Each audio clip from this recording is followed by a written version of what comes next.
Morning, welcome to the May 16th, 2023 meeting of the Woods Hole, Martha's Vineyard and Nantucket Steamship Authority. As we get underway here, I'd like to inform everyone that Sean Driscoll, the authority's communication director, is making an audio and video recording of today's meeting. Is there anyone else making an audio recording of today's meeting? If so, please identify yourself. If you are joining virtually, please press the raise your hand icon on the Zoom dashboard, or if you're joining by phone, by pressing *9 on your keypad. And when you are recognized, please state your name for the record. Lisa? Morning. I am recording. Thank you. And okay, Okay, Sanu from the MB Times also recording. thank you. Pursuant to section 20 of chapter 20 of the Acts of 2021, as amended, board member Bob Jones is participating remotely. Ms. Tierney appears to be absent. Because Mr. Jones' physical attendance today is unreasonably difficult, his participation in the meeting will be by Zoom video conferencing app, and all members will be clearly audible to each other. Can you hear us, Bob? Can you hear us, Bob? Mr. Jones, can you Mr. hear us? Jones, can you hear us? I'm sorry, I didn't understand that. I'm a little muted here, but keep going. I'm here and present and Just alive making at sure this you can point. hear us. I can hear, sir. First item on the agenda is approval of the minutes of the authorities meeting on April 24th, 2023. I move the minutes as done. I'll second. We have a motion made and seconded. Any discussion or corrections on the minutes?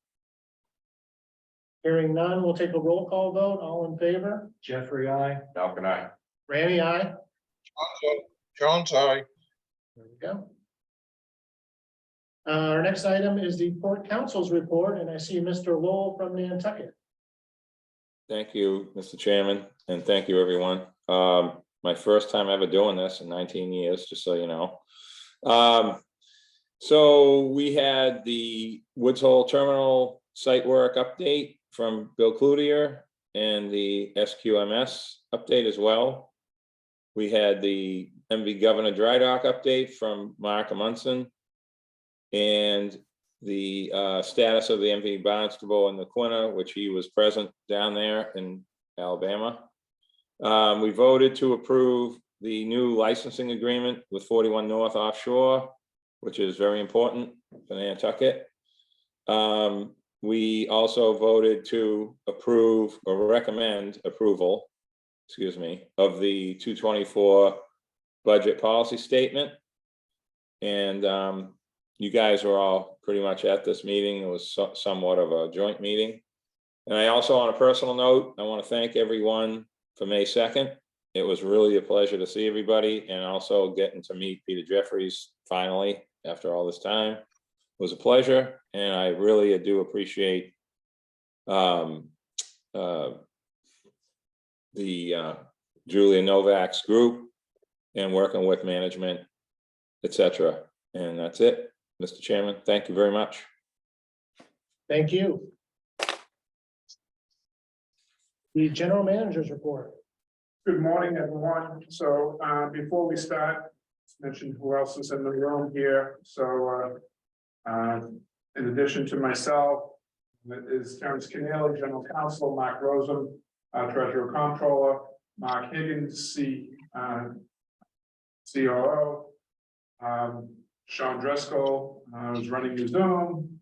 We have Mark Amundsen, Janice Kennepick, Allison Fletcher, Todd Falvey, Bridget Sullivan, and Bill Cloutier, as well as a representative from C Street is present, Matt. So thank you.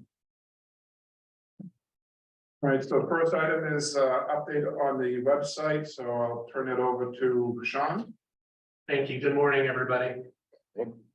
Just a quick update. We're continuing user acceptance testing on new functionality as it gets released by Project. Our internal auditing team and shoreside operations are reviewing multiple workflows right now, including for changing and canceling reservations and enrolling and updating waitlist selections.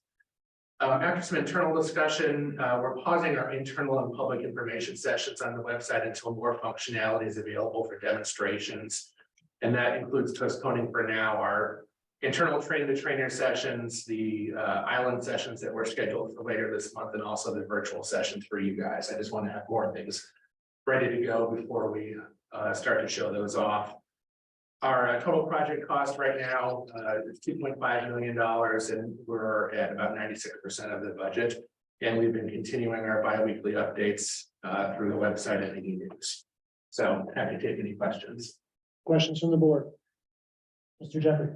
Will this pause in the public training rollout and the board council and board incur any additional costs other than what has already been contracted? No, I'm reframing it to be a beta launch, then sessions instead of sessions ahead of the beta launch. So it's just an internal decision. It's not going to affect the cost.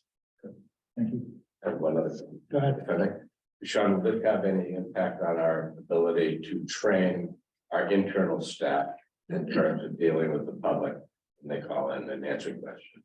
I think the Which are more, the timeline. sure, I think the more they're able to actually get in and play with the website versus just looking at a picture of the website will make for better training. Obviously, we'll be getting into the heart of the summer season. We'll have to accommodate that, but I think that the trade-off is worth it. So we'll work hard to get a training schedule that makes sense for everybody after we do our beta launch. But the reason I ask is training during full-on work in the summer season. I'm very much, X number, very, X number of hours. yeah, no, I understand. We'll make it work. Any other questions on that? Okay, moving on. All right, so next we have an update on the Woods Hole Terminal project, and Bill is heading up here. So I think at this point, the project is this phase of it is substantially complete. There was some work that was performed since the board last met, and we'll run through those for you. So as Bob said, we're substantially complete. The only thing left to do is coordinate with Eversource in powering up the new transformer and getting the temporary switchgear shed up and running. That's right now, currently that's scheduled for the 23rd to happen the 23rd of May. So not much else is happening on the site at the moment, but I can run through some pictures with Sean. This is a picture of the distribution panel inside the shed for powering up all the slips and removing power from the freight shed. Right now, everything is on the slips is coming through the freight shed. And we're going to demo that next fall, so it's the reason for that. Next picture, this is what you're looking at is the Wi-Fi tower, and the concrete portion of that is the foundation is a 27-foot long precast pile that the Wi-Fi tower actually sits on. This is in the employee lot. Next.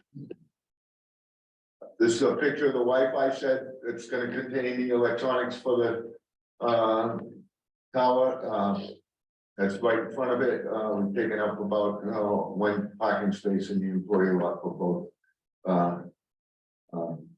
the tower and the shed. Next. This is just an aerial view. The tower is 99 feet tall. You can see it's in the corner, and on the left is the new transformer to the left of the tower. And you can see the conduits coming in and going into the Wi-Fi tower as well. Next. Just a site view of the site as it is today. We've raised the elevation anywhere between +10 down to 5.6 at Railroad Avenue, and then it slopes again down towards the underneath the Audrey Street bridge. Next, So wait, can you go back now? go back, I'm sorry. So one thing I would like to point out is that on the north side of the temporary terminal building where those shelters are, there ends up being a lane that's not quite wide enough to be able to stage vehicles.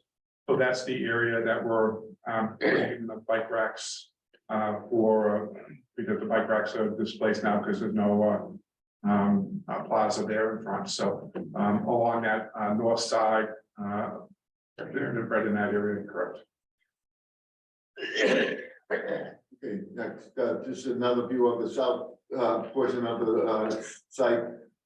This is about +10, almost right to the slip to the transfer bridge. Next. Okay, so the original contract was 2.9 million, just almost 3 million. Different pages. To date, we've had $353,000 dollars in change orders, which amounts to about 11%. So the total price is 3.3 million.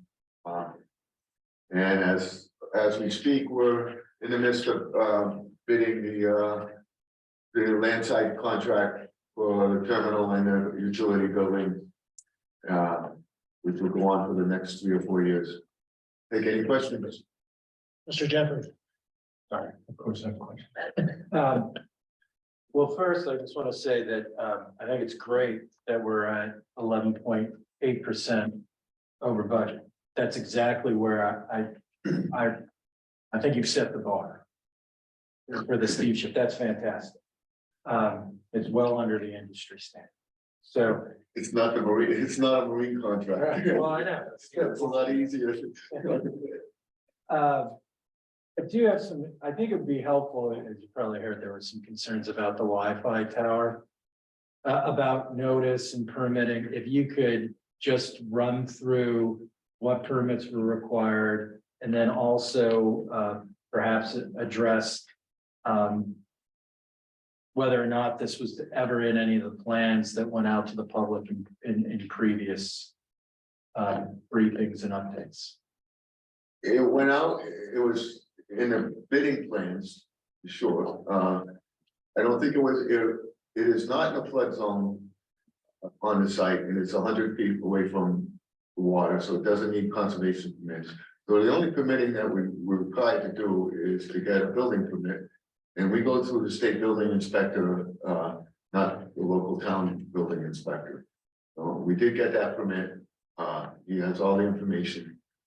He hasn't signed off on it yet, but I didn't give him a notice that we had done it completely and ready with his sign off. But that's what we were required to do.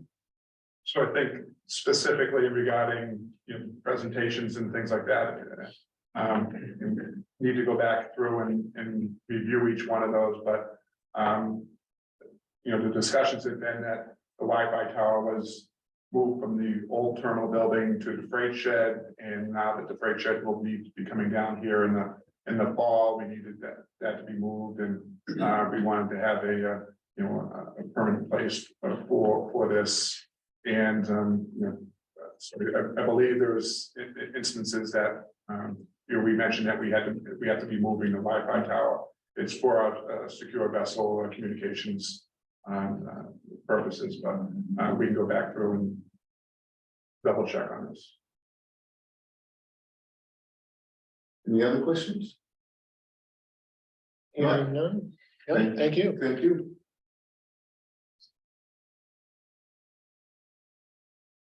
Yeah, All right, so next one is an update on the Aquina and Barnstable. So Mark is heading up here. You'll see the MV HOS North Star, or also known as the MV Barnstable, was moved to dry dock and then transported onto the dock on May 8th, and then the MV HOS Lodestar, aka the Aquina, was moved to dry dock and transported onto the dock the following day on May 9th. So Mark is back from the south and has a presentation. Morning, everyone. morning. Expecting a new accent. I was If you next slide. It was a very interesting process, which is unconventional in dry docking and in a normal, whether it be a floating dock or a graving dock. So what we have here is this is the North Star right now, which is in the Austell dry dock owned by Austell, which is across the river from Alabama Shipyard. So you'll see limited blocking underneath there. So the next page, Sean, next slide, please. So what we have here on each side of the vessel, this is these are called self-propelled modular transporters, and they go the whole length of the vessel, both on the port and starboard side. And then they lift the vessel up. Next slide, please. So this is kind of maybe off the stern quarter, getting ready to move the vessel, transferring from onto land at Alabama Shipyard. And the blocking is pre-made up, so the vessel goes on the barge, it's transferred over to Alabama Shipyard, and then transferred over onto the final blocking, which the conversion process will begin. Next slide, please. As you can see, these are precision. This complete transporter is precision. We're right over the blocks right now, probably with a 1/2 inch to 1 inch of clearance throughout the whole length. And they're about to set down on the blocks for the final part of this transport evolution. Next. And that's just a picture. You can see the Lone Star and North Star respectively on the blocks. So you can see other parts here. You can see they had to put steel plates down throughout the whole length. Underneath the North Star, a lot of grading involved in preparation. It was a well-engineered process in moving the vessels from basically the water to the dock to over the Alabama Shipyard. So this week we've commenced the overhaul process with cleaning and gas brand tanks, starting that, and we've got the hull washed, and we're in process of conversion. Questions from the board? It's quite the engineering phase. Thank you very much. Thank you. Yeah. Oh. Well, Mr. Jones, go ahead. Yeah, I'm sorry, I just don't know when to interject this, but I wanted to, I think as good a time as any. This is the tangent to, getting the boats ready and painting and things like that. Witnessed by my present at Town of Barnstable Town Council that it was pretty obvious that we needed to redo our image. And I got thinking that, we will have 3 or maybe 4 boats that will need to be painted. And if my suggestion, I just want to drop a seed here, is that we develop a color scheme, not just black and white, something that distinguishes us from the past, other boats, similar to Washington State, which I love the colors of their boats, but and not a Staten Island. I don't care for those, but in any event, if we to start recreating an image to paint boats a pleasing color that would look so beautiful they'll think they're going to Hyannis Marina and not the Steamship Authority, would be a step in the right direction. And each time we pull a boat for our service, that we include that in the package, and it would take 3 or 4 years or more to get all the boats with a standard color scheme and something that identifies us as such. It's not unusual for companies to freshen their look, to change logos, to change names and things like that, to get a fresh look. And I think we need a fresh look now more than ever. So I dropped that in part of this for future discussion, but it can't be too long because we're going to start painting boats. So that's it. Thank you. All right, so next item we have is an update on. Go ahead. To Mr. Jones's point, what thoughts, if any, have we had on color schemes and the logos and those? Well, we've had some discussions regarding a couple of our vessels. The motor vessel Nantucket will be turning 50 years young next year. And so I don't want to let the cat out of the hat here yet, but we're the bag whenever. We're mixing our metaphors. But we were looking to do something there to commemorate the 50 years of service for that vessel. The governor, meanwhile, will be turning 70 years young next year. And so, although it's only 20 years plus service with the authority, we were looking to do something there.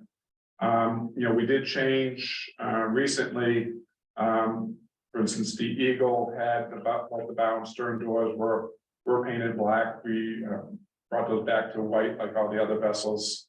And we had talked about whether the stripe on the side, whether we would want to refresh that stripe to a different color and things like that. So What are you thinking about? Yeah. Thank you. All right, so next we have an update on the safety quality management system certification, and I'll ask Bridget to come up and provide an update on that. Morning. Good morning, Bridget.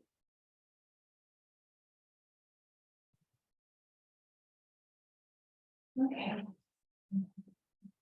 So during phase 2, Ty Haynes and Mike Galecki conducted a 6-day audit, remote and in person.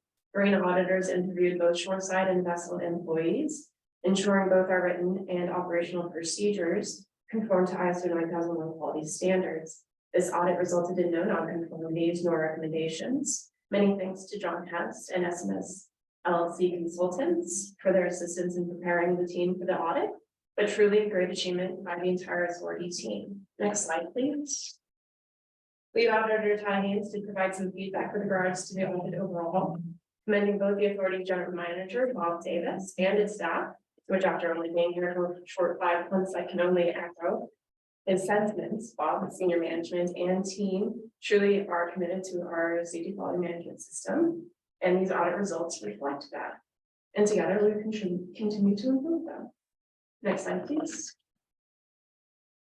No updates, but I do have a few invoices in the queue, but so far we are on it. Any questions? Questions from the board, Mr. Malcolm, no? Yeah. Okay.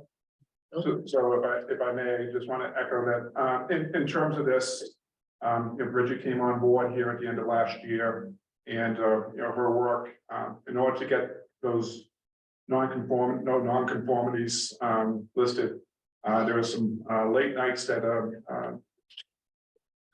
Bridget, worked with our consultants with, SMS LLC, John Hess and Bill Mahoney, regarding that, and it's a testament to their work, and Bridget being able to quickly get up to speed on this program. So Great.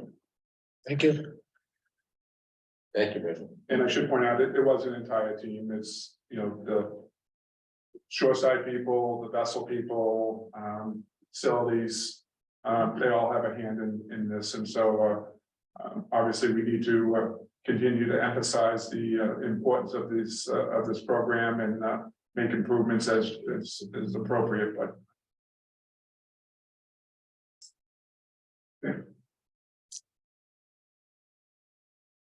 Okay, moving along. All right, so sit back. May take a while. So, the open meeting law provides that minutes of any meeting in executive session may remain secret as long as the publication may defeat the lawful purpose of the executive session, but no longer. And that's Mass General Law, Chapter 30A. In order to comply with this mandate and to minimize the administrative burden of reviewing executive session minutes to determine whether they should remain secret despite requests for them, many years ago, the members voted to delegate to the general manager the members' responsibility to approve appropriate portions of the minutes of the members' meetings in executive session for release to the public. And the publication of such portions will no longer defeat the lawful purpose of the executive session. Specifically, whenever the general manager has reviewed executive session minutes to determine what portion should be released to the public, he has approved for release of all the minutes of the members' meetings in executive session, except for the portions of the minutes reflecting the members' discussions and actions about the following matters. 1, pending or anticipated litigation matters. 2, pending or anticipated collective bargaining negotiations. 3, pending or anticipated negotiations for the purchase, exchange, lease, or value of real estate. 4, pending or anticipated contract negotiations with non-union personnel. 5, pending or anticipated investigations of charges of criminal misconduct or consideration of the filing of criminal complaints. 6, information protected from disclosure under the Massachusetts Public Records Law, Mass General Laws, Chapter 4, Section 7, and now, CL clause 26. Right. And now explicitly under the Massachusetts Administrative Procedures Act, Mass General Law, Chapter 30A, Section 22E as well. And 7, discussions protected by attorney-client privilege. And 8, security matters. All right, announcement, the open meeting law requires the authority to determine at a reasonable intervals which portions of the executive session minutes shall continue not to be released to the public, and to announce that determination at the authority's next meeting, and to include the announcement of the minutes in that meeting. In May 2022, as the members designee for the purpose of determining which portions of the executive session minutes shall be released to the public, I approve for release to the public all portions of such minutes through the end of 2021, and a portion of the unpublished 2018 and 2019 minutes, except those that fall within the 8 numbered categories. Today, I am announcing that I have approved for release to the public all portions of such minutes through the end of 2022, and a portion of the previously unpublished 2021 minutes, except those that fall within the 8 numbered categories. The portions of the executive sessions now being released to the public include those pertaining to A, the authorities' negotiations with unions of all the authorities represented employees concerning the implementation of protocols in response to the COVID-19 pandemic. B, proposed condominium development on School Street in Hyannis.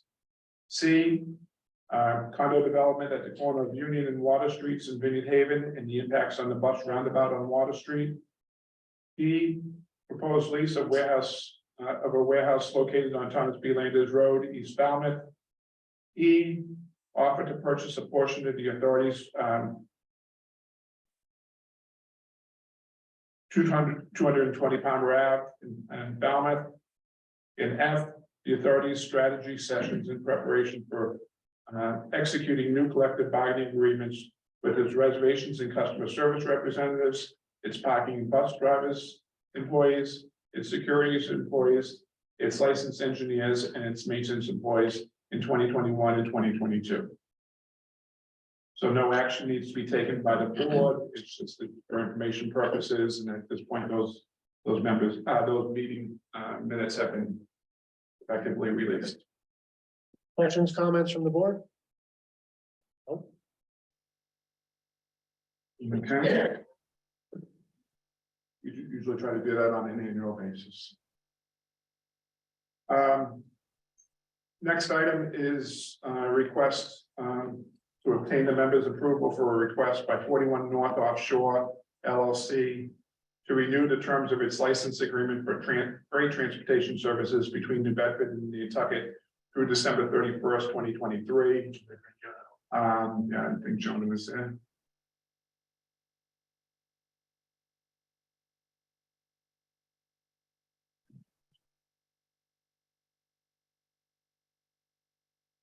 Rona Mikatowicz is here online and, so, early this year, we received a request from 41 North detailing a proposal to renew the terms of its license agreement that were permitted to continue to operate a tug and barge freight service from New Bedford to Nantucket through the end of this year. Within the proposal, 41 North states that its commercial freight license, which expired at the end of 2022, seeks to renew the license through the end of this year, and that for to summarize its operational experience, they conducted 12 commercial freight round trips between the New Bedford and Nantucket, with each round trip carrying an average of 5 1/4 commercial freight units, averaging 44 feet in length.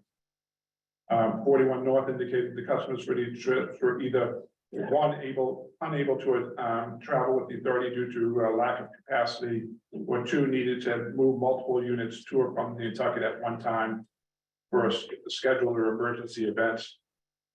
In April, the authority received a second letter from 41 North modifying its original 2023 license renewal request, which highlights its continuing efforts to work with Nantucket to address the backlog of recyclables and waste streams, but limits its license renewal request for 2023 to only commercial freight service and foregoing barge-based recycle and waste stream transportation for this year. So the proposed 41 North license renewal agreement includes a newly negotiated lease fee, license fee, in addition to the dockage fee. So if you recall last year, on relatively short notice, we just did the dockage fee. So this year, we're proposing that a license fee based upon a percentage of the authority's total average revenue per truck over 20 feet for its Nantucket route in 2022 for each vehicle carried by 41 North on a one-way basis between New Bedford and Nantucket. The dockage fee would remain at the $200 for each docking. So it's a sliding scale similar to what we have for the passenger services that we license. But in this case, instead of it being based on passenger revenue, it's being based on the truck revenue.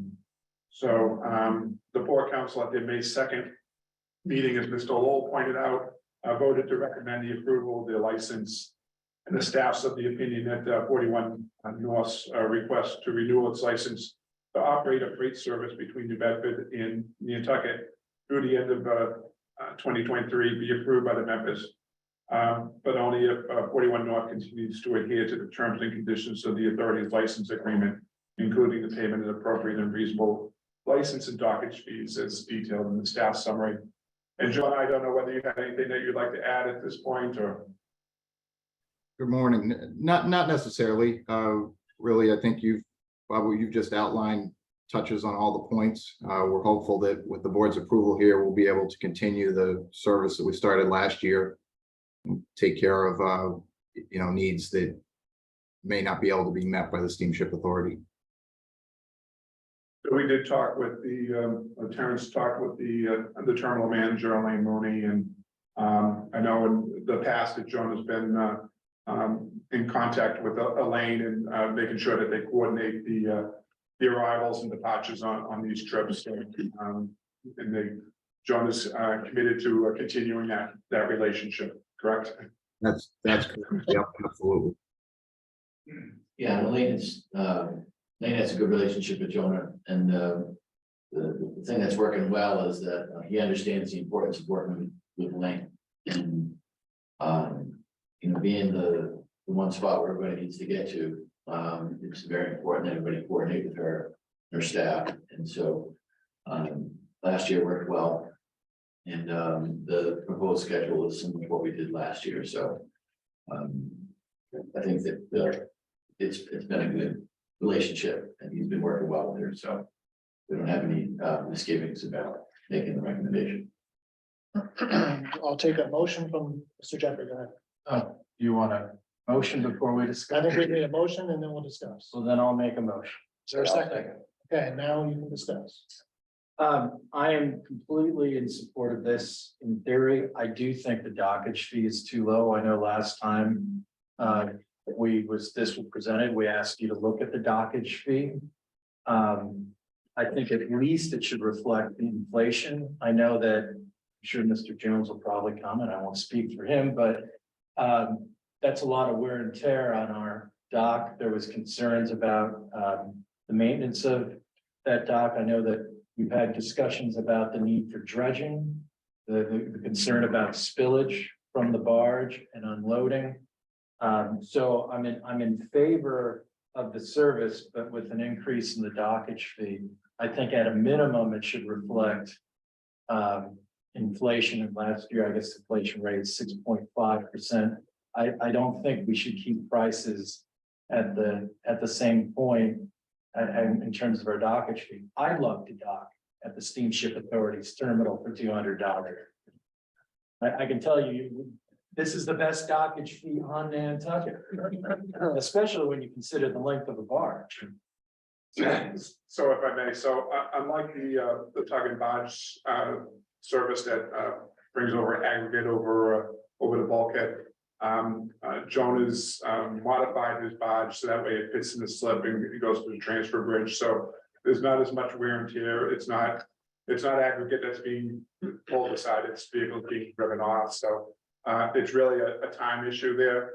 But we're cognizant of that dockage fee being what it was, and that's why we felt it was appropriate to add in this additional, if it's, if you be bringing over these other vehicles, then it, much like the private license passenger vessels, that there'd be some sort of consideration there for the authorities. I guess I understand. I guess I will wait for the pleasure of the chair, but for when to do this. But I would, at some point before we vote, move to amend that we increase that dockage fee to at least reflect the inflation rate for last year. Our materials aren't getting any cheaper in terms of maintaining the transfer bridge and that dock. Okay. Anything else? Mr. Jones, go ahead. Yes. Hello, Jonah. I hope you don't mind me calling you Jonah because I can't really pronounce your last name correctly, so at least I can get by, Not at all. by that. I just going back, not to relive the past, but when you came to us initially, was with UPS and their need to cover at least 70 trips. So we had an immediate emergency meeting, and I think it was August or someplace, I don't know, I can't remember. But in any event, at that time, it looked like a crisis for UPS, and we all bought into that, and everybody thought it would be. As it turned out, and correct me if I'm wrong, there was in the end there was only one UPS trip that took your service, and thankfully it got covered by the Steamship Authority, which satisfied some of my concerns of losing traffic, because nickels and dimes count in every business there is, including the Steamship Authority. But moving forward to your letter, which has changed just a little bit of a backhauling and things from the disposal area and things like that. I think that's just smart business. If I was in your business, I'd do the same thing. And I'd continue to try to grow my business, no matter how it goes. So when we're opening the door for this, that it can be anticipated that you'll find other avenues, to move forward, and I don't blame you for that.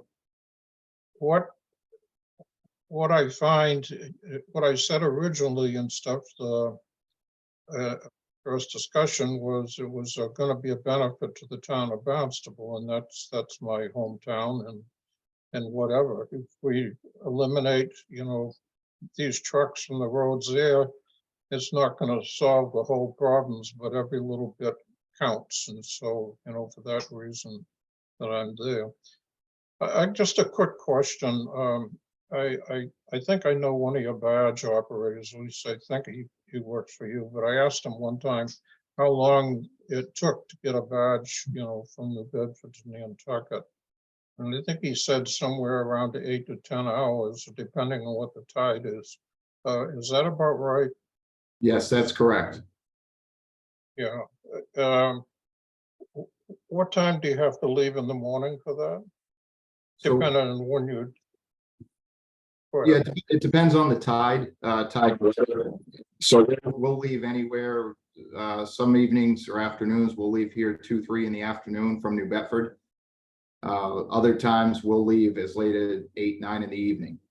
It really depends on the load as well as the tide. Okay. Well, I'm certainly in favor of this, Jonah, and just for your information, I'm in the marine industry and things, and so I've known of you and I've known of your company. And it's always had a good reputation.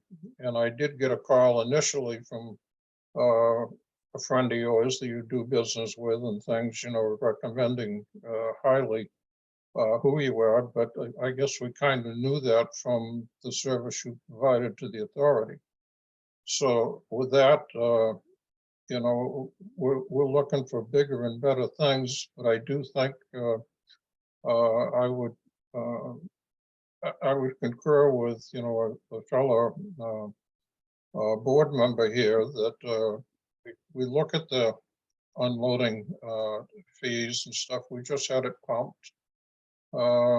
Judge, excuse me, and one of the questions I asked during that, I said, was a lot of that from the spoils.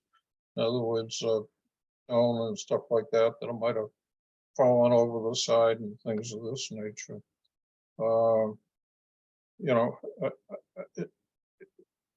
I think a look at that would be necessary, but I don't think we have to go overboard on it. And I'm just going to leave it at that. There was some other thoughts here, but I'm willing to move forward on this, and I just wish you good luck.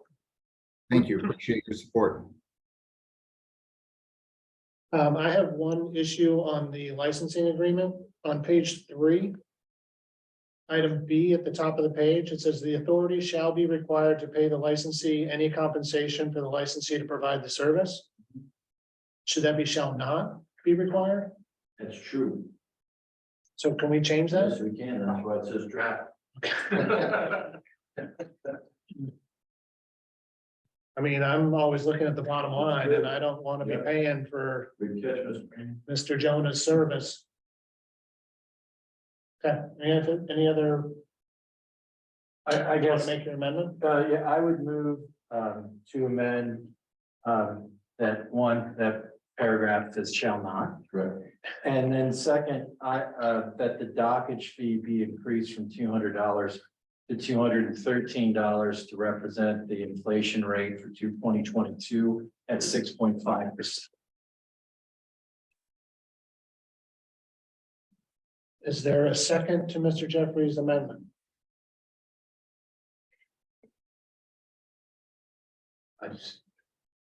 It's hard to amend this stuff when it's been negotiated already between the parties. So essentially, are we asking to go back and negotiate that? I guess we are, because our approval would be based on $213 dockage fee. 41 North can agree to that. Yeah. Do we have a second? I'll second the motion that was just made. Okay. We'll take a roll call, all in favor? Jeffrey, aye. Aye. Mr. Jones? Well, I had a question, or a comment, I would say, and we're halfway through the vote, so if you'll accept it, I will give it. If not, I'll just vote on it. Go ahead. I just want to make a comment. The cost of living is, I was thinking, $300, $400 or something like that. For $13, I just wonder if we need to go through the exercise. And I totally understand your motion, Peter. I guess I just want to set the pattern that management considers inflation rates as a standard of increase in any of their fees, even if there isn't any rise in cost otherwise. And seeing that 41 North will agree to it, I think it's silly now not to pass it, although I guess it's passed depending already. Regardless, Mr. Jones, vote. Are you voting aye, Mr. Jones? I will join the board. Aye. Okay, and Randy, aye, that's passed. Thank you, Jonah. Good luck. Thank you. Thank you. Thank you. Thank you. Yeah. And we have the treasurer's report.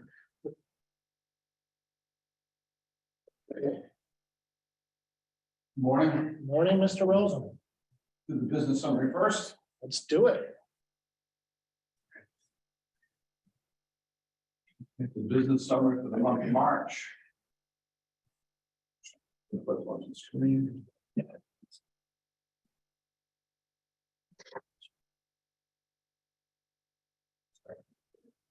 Okay, so for the month of March, passengers on the Vineyard route were up about 5.8%, or just under 6,600 passengers.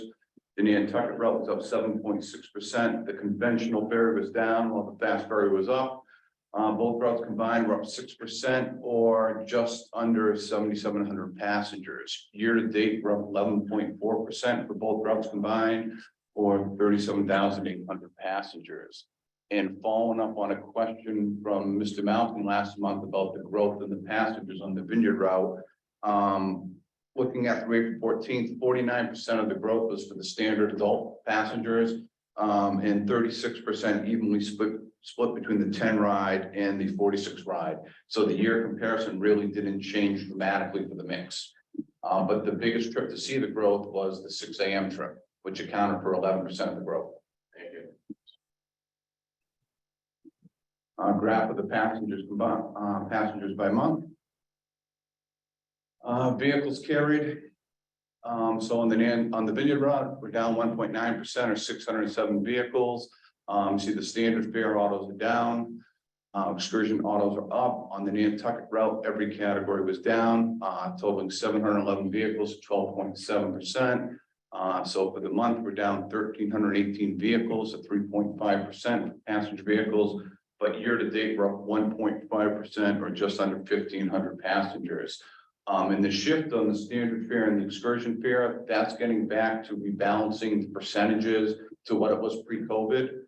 Pre-COVID, we're 45% excursion, 55, 45. Now it's getting closer to that number, things like 46, 54. So it's that's why we're seeing the shift in the travel dynamics. And there's the comparison by month. Freight traffic, both routes combined were up 6.6%, or just under 500 trucks, and those are one-way trucks. Year to date, both routes are up 10.4%, or just over 1,900 trucks. The Vineyard's up 12.5%, while the Nantucket run is up 7% year to date. The monthly comparison.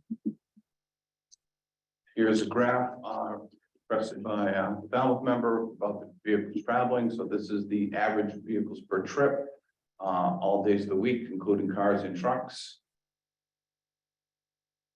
This shows the weekday travel patterns for the month of March of just the freight vehicles. And here's the weekend travel. Obviously, we don't carry as much freight in the weekends as the weekdays. And these graphs have been pretty consistent over the first 3 months. Cars parked on the Vineyard route were up 20.2%. Nantucket was up 6.5%. Both routes for the month of March are combined up about 18.6%, 855 vehicles. Year to date, we're up 25.4%, or just under 2,900 vehicles. And that correlates with the passenger traffic. There's the monthly comparison. Trip summary, so for the month of March on the Vineyard Route, we had 13 trips canceled for mechanical, 31 for weather, and 8, well, we took off the run for our traffic concerns. Our demand on the Nantucket Route, we had 0 for mechanical, 25 for weather, and 13 for traffic. Year-to-date total, 50 trips canceled for mechanical, 98 for weather, and this is within 5 of last year of those 2 categories combined. So last year at this point, we had 153 trips canceled between the 2 categories. Mark, Financials, yes, can you hear me? yes, Paul. Yeah, just a question. I mentioned to you, I think last meeting or sometime about, the canceled trips and putting a percentage there. And I think if you look at, the month of March for 13 mechanicals, a year-to-date of 48, it seems like a lot until you compare it with a whole. And when you compare it to the whole, it's a decimal point. So I'm just wondering, just for our clarity, public clarity, that, beside that, the 13, put the percentage of what that means. So for That next may month, be, huh? so for next month's meeting, I'll add the percentages for the those categories, clarification. Thank you. 48 mechanical out of 3400. Okay, so financial snapshot for the month of March, we had operating revenue of $6,449,000. We're higher than budget by just under $10,000. Other income of $1,848,000 was higher than budget by $568,000. That's really driven by the timing of grant revenue, where previous months were behind. Operating expenses of $10,260,000 was lower than budget by $159,000. Putting this all together, we have a net operating loss of $2,131,000, which is lower than budget for the month of $830,000. Year to date, we have a net operating loss of $10,108,000, which is lower than budget by $3.7 million, and some of that's timing issues. We can go over that when we get to the other categories. Operating revenue, as we said, we're virtually flat or up 0.2%. The thing we see here is the automobile revenue down $166,000. And that's really the change in the travel patterns for the standard versus excursion fares. And as we recall, last year's budget, there was no increase on any of the excursion fares. It was all in the standard fare. Year to date, revenue is up 3.9%, or 600, just under $650,000. Here's a breakdown of our revenue categories for the month of March and also year to date. And as we get to the summer, we'll see some of that shift to more to the passenger revenue. Operating expenses for the month of March, we're down $159,000. Maintenance expense for the month was up $208,000, but year to date, we're down $1.5 million. And some of that this month was the catch up on the timing of the dry dock and the Governor. Fuel expense this year for the month, was down $151,000 or 18.1%. We were budgeting just over $4 a gallon. We came in at $3.10 for the month of March. Year to date, we're down $2.9 million, and some of that maintenance expense we expect to capture later on in the year. Here's a breakdown of the operating expenses for the month of March, as well as the year-to-date total. Breakdown since we're in May now, April, passengers combined on both routes were up just over 6,000 passengers, or 3.1%. Year-to-date, we're up 8.3%. So both routes at this point in time are above 2019 levels of passengers. So we're above pre-COVID levels for passengers carried. Last year, the Vineyard was still down in the passengers. So the vehicles carried, the Vineyard route was virtually flat, down 60 vehicles, and the Nantucket route for the month of April was down 2.2% and 226 vehicles total for all categories combined. And with that, I'd be glad to answer any questions anyone may have. Question from the board? Hearing none? Right along, 2024 budget policy. Going over the highlight of the budget policies.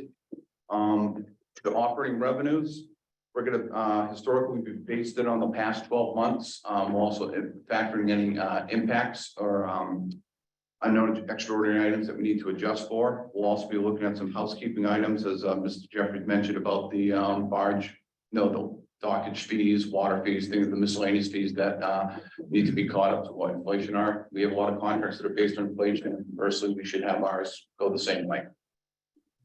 Operating expenses, we based on the proposed 2024 operating budget and operating schedule, and we will once that's approved, base our expenses on that. The operating budget will incorporate any effects of the MV Aquina, MV Barnstable, MV Monomoy when they come on to service for us. Maintenance and repairs for next year. We have 5 vessels going into dry dock. We have the Eagle, Island Home, the Iano, Katam, and Nantucket. I'll be working with our maintenance and engineering department on those costs, incorporating those into the budget, make sure we're using future value dollars. Because some of those are being broadcast out 18 months in advance. We're also going to work with our maintenance department on the facility and short side repairs for next year's budget as well.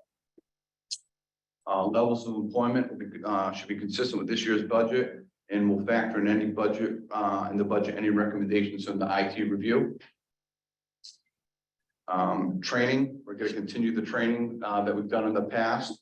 Training is key here. We'll also be incorporating 2 of the 2-week safety fairs that we have this year that are well received by employees, in addition to our cyber IT training, harassment, oil spill, etc. So that's hitting the training category. Use of information systems will incorporate the recommended costs of the IT review based on what we know at the time we're doing the budget, and I'll work closely with consultants trying to get a heads up of what they're coming up before the final report comes out. And then we'll also look to when we're migrating some of these services and applications that are being hosted in the cloud, what savings or additional costs that may be incurred there. Transitioning from sites that are hosted on site versus services as a system. Vessel fuel oil, last year, well, currently right now, fuel is trading between $70 and $83 a barrel. It's been in the 60s. Last year, we saw 60 in the last year, it's been from 65 to $123 a barrel. So right now, we're 64% hedged for next year. At about 80 cents cheaper barrel. If we can get the same for the rest of the year, we'd see a positive impact to the budget with that. So we're going to continue our hedging program as it is to get that cost down. Debt administration, we're going to factor in the cost of the upcoming 2023 Series A bonds. As with a couple months ago, you approved the bond anticipation note. We're going to roll that over to a bond come September. So any costs and the interest factor on that will incorporate into the budget. Advertising, as in previous years, advertising will be focused on the passengers and not the vehicle, which will be included in the budget. So it'll be passenger driven. And then the fund transfers on the cash side, we'll make sure that we have the appropriate cash levels coming in, because the cash pattern has changed a little bit with the advanced reservations coming more and more. Make sure that we have the funding for our debt service obligations. And last but not least, we'll make every effort to minimize or any need for any rate adjustments. And with that, I'd be happy to answer. And by the way, the Port Council voted at last meeting to recommend this. I'd be happy to answer any questions that anyone has. Questions from the board or a motion to something? Need a motion to approve the budget policy? Really? Yes, I vote that. I'll second. Motion's made and seconded. All in favor by roll call? Jeffrey, I. Jones, I. Not tonight. Ready on. There you go. And as a side note, just for information purposes, our yearly audit's been completed with RSM. Talked to the partner, and they're planning on next month's meeting to present to the board. And then talking, no, it's. Yeah. Well, better get your passports up to date. Going to Nantucket.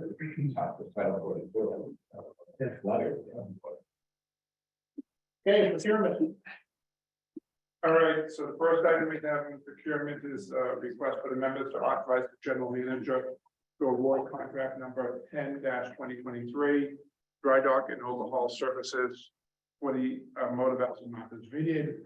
The lowest eligible and responsible bidder, same shipyard and repair company of New London, Connecticut, for a total contract price of $1,244,932. The Martha's Vineyard is scheduled for a dry dock in September to October 17th for Coast Guard required hull, rudder, propeller, and shaft maintenance and bow thruster maintenance. The 2023 operating budget estimate for the dry dock was $835,595. The major discrepancies in the budget versus the bid results was an increase in the area of blasting and coating of the superstructure of the vessel, which went from $97,000 to $245,000, and an increase of hull plating replacements from $100,000 to $299,300. We sent bid packages and specifications to 14 shipyards. We have received 2 responsive bids. So we're asking the board to authorize the general manager to award contract number 10-2023 dry dock and overhaul services for the motor vessel Martha's Vineyard to the lowest eligible and responsible bidder, same shipyard and repair company of New London, Connecticut, for a total contract price of $1,244,932. Do we have a motion? I'd be happy to move. I'll be happy to second that question. Go ahead.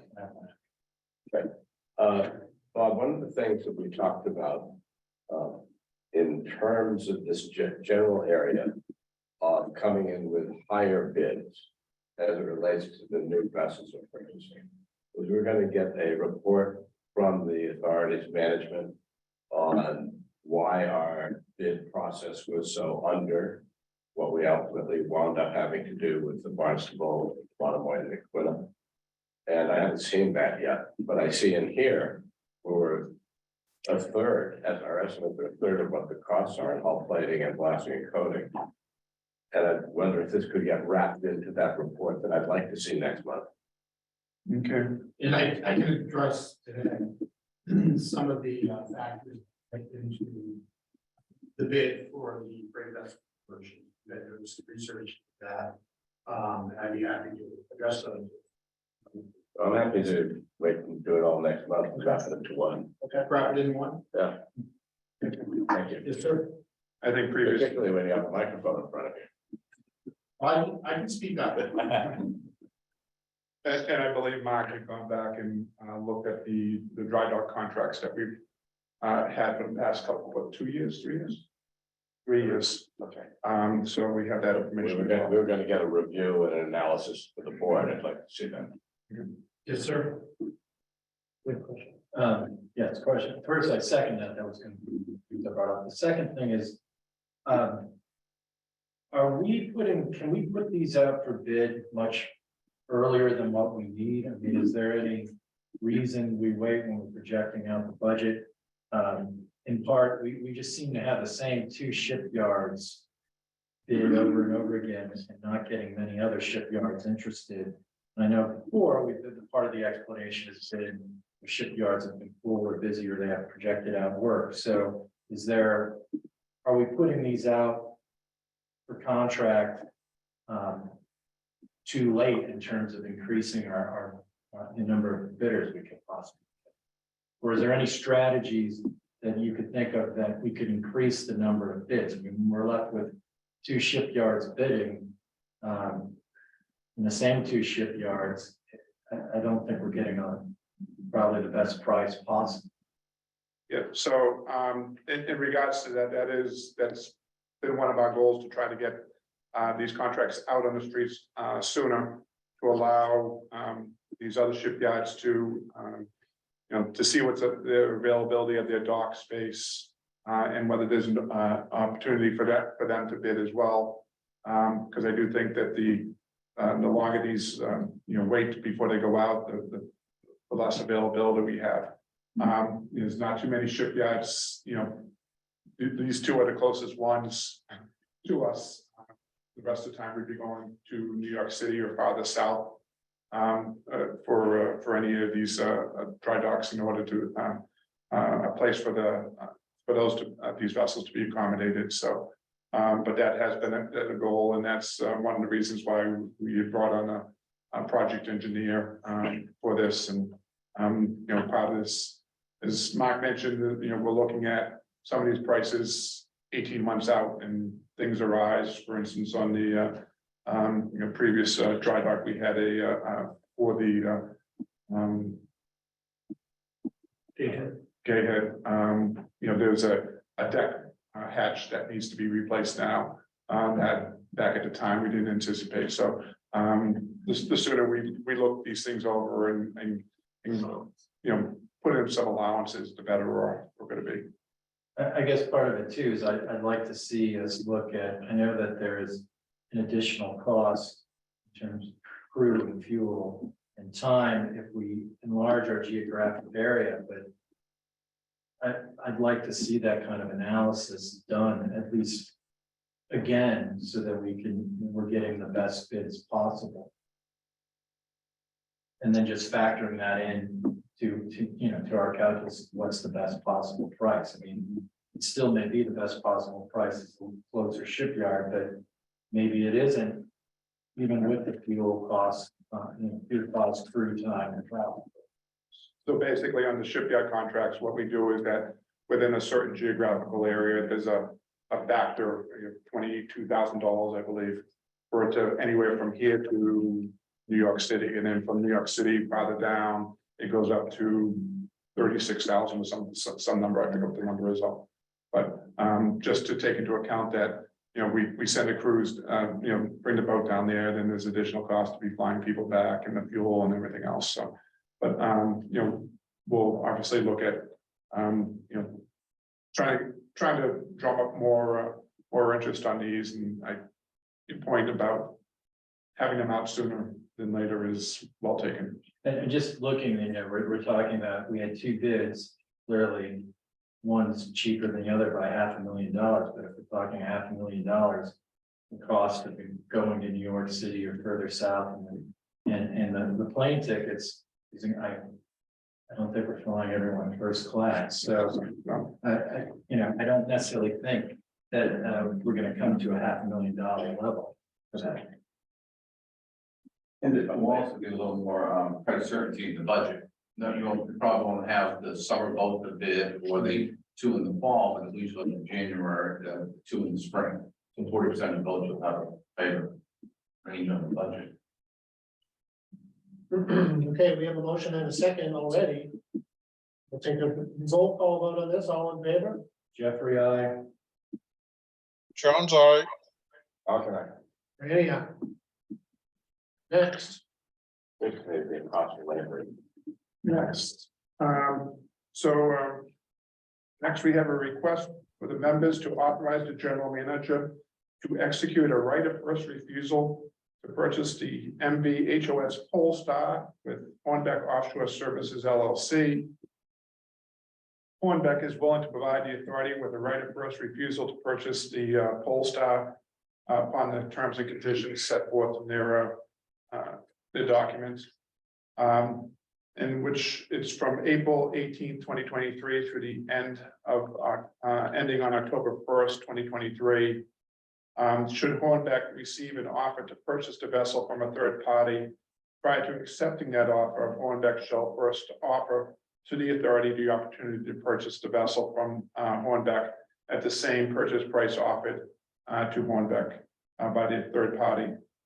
Terms of the rights require that after receipt of the offer from a third party, Hornbeck will notify the authority, which will then have 14 calendar days to accept the offer in writing, and by paying a 20% deposit towards the purchase of the vessel. should the authority decline to purchase and pay the Hornbeck the deposit, the option would expire. So staff is recommending that the members authorize the governor to execute the right of first refusal to purchase the MV HOS Polestar with Hornbeck Offshore Services LLC and substantially the form attached to the staff summary. So basically, this is the fourth sister to the vessels that we've already purchased. The option to purchase the fourth vessel expired at the end of March, and Hornbeck is essentially willing to extend that option, but also be able to market the vessel for service. So, Questions, comments, perhaps a motion? Question first. Go ahead. And I just want to make sure I'm reading their Hornbeck's letter correctly. We're not paying any consideration to extend this. There's no. nothing. No. All right. Well, when you're ready, I'll move. I was thinking I was reading it incorrectly. So I'll move for approval. Second. Motion made and Jones is kind of being that. Mr. Jones, go ahead. Yes, I had questions along the same lines here. I assume if they get a buyer, we have the option to either take that price, assuming that, and I'm going to say it this way, I assume that they're going to give us the price of the offer. And if we decide to go in there, we just pay 20% upfront for the work. Is that correct? That's correct. If they receive an offer from a third party, they'll notify us, and at that point, we have 14 days to determine, first, whether we have the funding, the funds for it, or whether this is something we'd like to proceed with, and then convene a board meeting to authorize it, and if so, then it'd be a 20% deposit at that time. Okay, so we will know upfront what that offer is. Correct. So my only concern, Okay, we have a motion and a second. All in favor by roll call? Jeffrey, I. Jones, I. Okay. Randy, aye. Thank you. So the next item is the request to vote of the board to authorize the general manager to execute purchase orders for miscellaneous thruster and propulsion shaft parts and service for the MV Aquina under PO 25517 and the MV Barnstable under PO 25519. The authority intends to purchase and install compliant parts suitable for the plan, the conversions of the Aquina and Barnstable at the Alabama shipyard. The parts and service will upgrade the 3 thrusters and 2 propulsion shafts on each vessel to be compliant with EPA requirements for environmentally acceptable lubricants. The total cost of the compliant upgrade is $473,142 per vessel, for a grand total of $946,239,000. At the board meeting back in April, for the award of the conversion contract, we had identified these as owner furnished materials in that packet. We had identified them at just over $500,000 per vessel. And so this combined, this is coming in a little under that $946,000. So the issue is that Ships Machinery International of Miami, Florida, is the exclusive agency for this for these systems, which they're manufactured by Brunvoll in Norway. So they have the exclusive parts and supply service for the US. So we're doing, as opposed to putting this out to bid, we know this is a sole source effectively, but it's very expensive sole source. So the recommendation is to authorize the general manager to execute the purchase orders for the parts and service from Ships Machineries International, Inc. of Miami, Florida, under PO 25517 and PO 25519 for a total contract price of $946,238.99.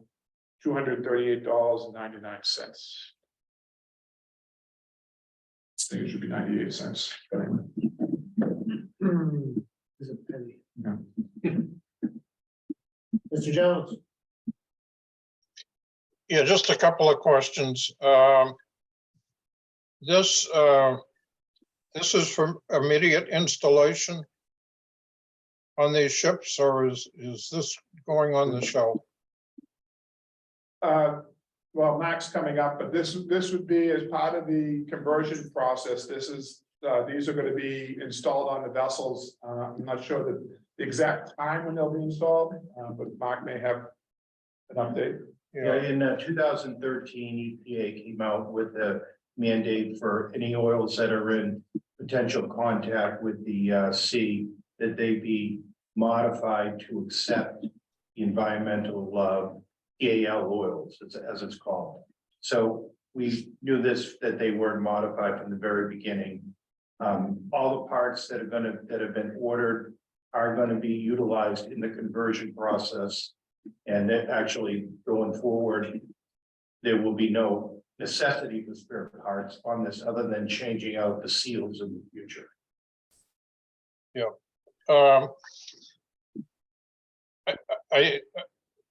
Is this subject to a 20% overhead charge by the yard? No, that's Of the that's why we removed it from the yard. And we went to direct with the SMI, the authorized representative of Burnwall. Okay. Is it smart? Being we'll have 3, maybe 4 vessels with the same thrusters to put one on the shelf?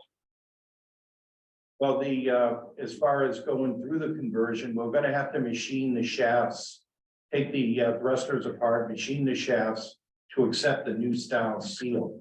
Once they're done, the only thing going forward will be the seals. The price of the seals is very inexpensive relating to the conversion work that will be done at the shop in Miami during the overhaul. So we are going through this similar to our other vessels. We are going to be doing a modification to the Sankaty later this year for the EAL conversions, and it's very standard. It's a one-time cost to be EPA compliant. Okay, thank you. Thank you. Do we have a motion on this? Yeah. I'll second. Motion's made and seconded. We'll take a roll call. All in favor? Jeffrey, aye. John's eye. Mark and I. Randy, aye. Okay, thank you. That's it for you, huh? Old and new business. We would have one new business. And pass off to Sean, but it's regarding the strategic planning in Raphtilus, so. Yeah, I sent out, I'm meeting with Raphtilus yesterday, e-news communication to our 9,600 subscribers rather. Survivors. Been a long morning already. They are holding public. First, they launched a public input survey on their proposed vision statement and strategic outcomes that we came up with in this room on May 2nd.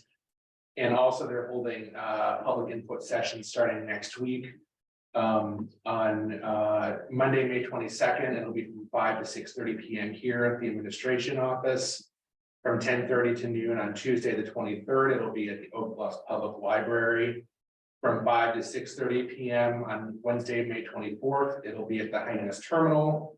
And then there will be one on Nantucket from 2 to 4 p.m. on Monday, June 12th, with details to follow. All of those dates, the link to the survey and the sorted background documents are now on our website at steamshipauthority.com/strategic plan. And there's a link to that page from the flyer on the homepage that people can stay up to date on the project. And these are community sessions, not necessarily board sessions, so this is something that's Rectelis is leading and I'm helping to promote.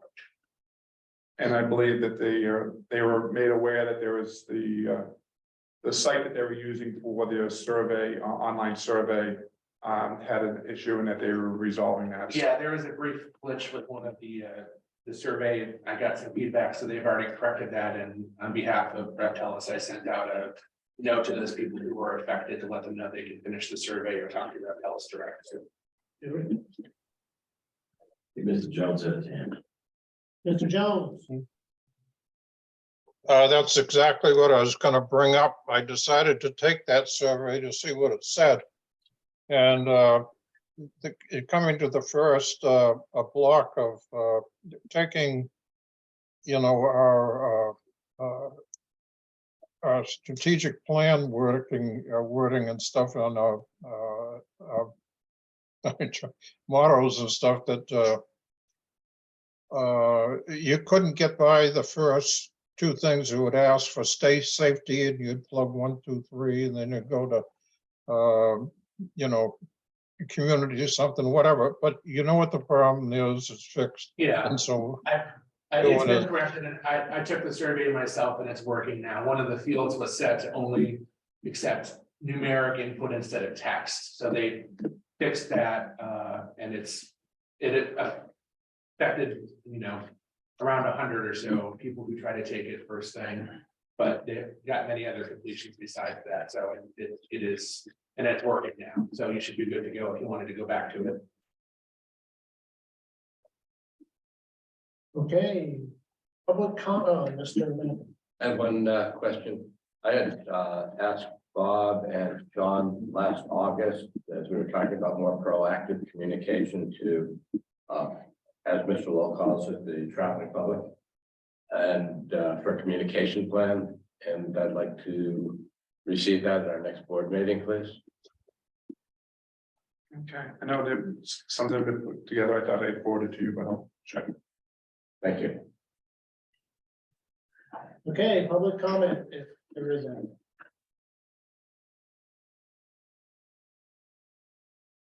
No, let's see. Not seeing any public comment, then I would like to entertain a motion to go into executive session to discuss and review the authority strategies with respect to real estate, security, and collective bargaining negotiations. Because a public discussion of these matters may have a detrimental effect on the authority's security and or its negotiating and bargaining positions. These matters include status of potential sale of 200 Main Street, Hyannis, the deployment of security personnel or devices, and anticipated and ongoing negotiations with Teamsters Union Local 59 and its maintenance employees. The public disclosure of any more information with respect to these matters would compromise the purposes for which the executive session is being called. After the conclusion of the executive session, we will reconvene in public. May I have a motion? Move. Second. Motion's made and seconded. All in favor by roll call. Jeffrey, aye. Jones, aye. Not gonna. Randy, aye. We are adjourned. Mr. Jones, I emailed you a link for a second Zoom, so if you want to go out of this one and into that one, that's where we'll do executive session. Do you just want me to minimize the screen and then open the other one? No, you need to sign out of this, and so exit this Okay. Zoom and then enter the second one. Okay. See you later, maybe.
Can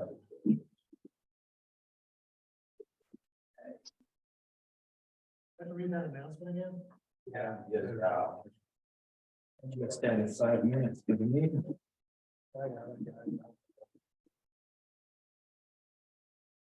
All we're doing is voting on that's. Bob, can you hear us okay? Yes, Okay. Like to do the whole thing, all right. Do the recording and the remote participation, I think. Okay, we are back in public session. I would like to inform everyone that Sean Driscoll, the authority's communication director, is making an audio and video recording of today's meeting. Is there anyone else making an audio recording of today's meeting? If so, please identify yourself. If you are joining virtually, please press the raise your hand icon on the Zoom dashboard, or if you are joining by phone, by pressing *9 on your keypad. And when you are recognized, please state your name for the record. Louisa, Louisa Hofstadter, Vineyard Gazette, recording. thank you. No, that's it. Okay, pursuant to section 20 of chapter 20 of the Acts of 2021 and as amended, board member Mr. Bob Jones from Barnstable is participating remotely in today's meeting because this is like a multi-purpose announcement. Because his physical attendance today will be unreasonably difficult. Board member Mr. Jones is participating in the meeting by the Zoom video conferencing app. And all members will be clearly audible to him and to us, to him, and back and forth. Can you hear us, Mr. Jones? So as a result of the members' remote participation, all votes taken will be by roll call vote. We have one item to consider at this point, and that would be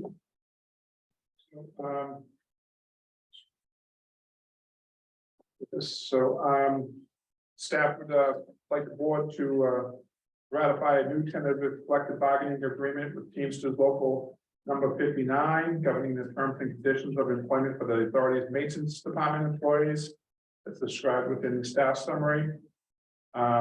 Management recommends that the members vote to authorize the general manager and director of human resources to: 1, execute a tentative collective bargaining agreement with Teamsters Local number 59, governing the terms and conditions of employment for the authority's maintenance department employees as described in the staff summary, and to take all necessary and appropriate actions to implement and fulfill the authority's obligations under the new agreement.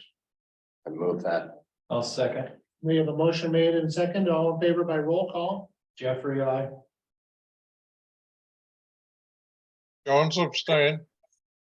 Malcolm, I. Randy, aye. That is passed. Okay, thank That's you. it. Okay, at this point, I'll take a motion to adjourn. So move. Second. Motion's made and seconded, all in favor by roll call. Jeffrey, I. Jones, I. Malcolm, I. Randy, aye. We are adjourned. Thank you. Nice job getting that to authority. Thank you, Mr. Jones. Janice and Karen.